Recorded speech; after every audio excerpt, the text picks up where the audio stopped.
और यहाँ पर इतनी चहल पहल होती है कि 24 घंटे यहाँ पर लोगों का रश होता है। और जो लोग दूर दराज से आए होते हैं, जो यहाँ से जा रहे होते हैं, उनके लिए भी ये जगह जो होती है वो बिल्कुल मेन होती है। और यहाँ से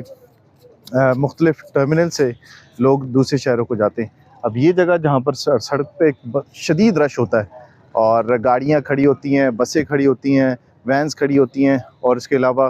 रावलपिंडी अंदरूनी शहर और यहाँ से बाहर निकलने वालों का ये मरकज़ है, ये चौक, जहाँ पर आप देखते होंगे फैज़ाबाद इंटरचेंज है जो कि मुख्तलिफ़ जगहों के ऊपर जाता है। रबात की तरफ जाता है ये रास्ता, फिर उसके बाद यहाँ से रावल डैम से होता हुआ रेड जोन की तरफ जाता है ये रास्ता, फिर उसके बाद यहाँ से एक्सप्रेस वे से इस्लामाबाद की तरफ दाखिल होता है रास्ता फैज़ाबाद की तरफ। ये रास्ता दोनों तरफ से बंद नज़र आ रहा है आपको, और यहाँ पर क्रिकेट मैच हो रहा है और यही सूरत हाल गुज़िश्ता 3 रोज़ से है, कोई भी इस जगह से निकल नहीं पाता।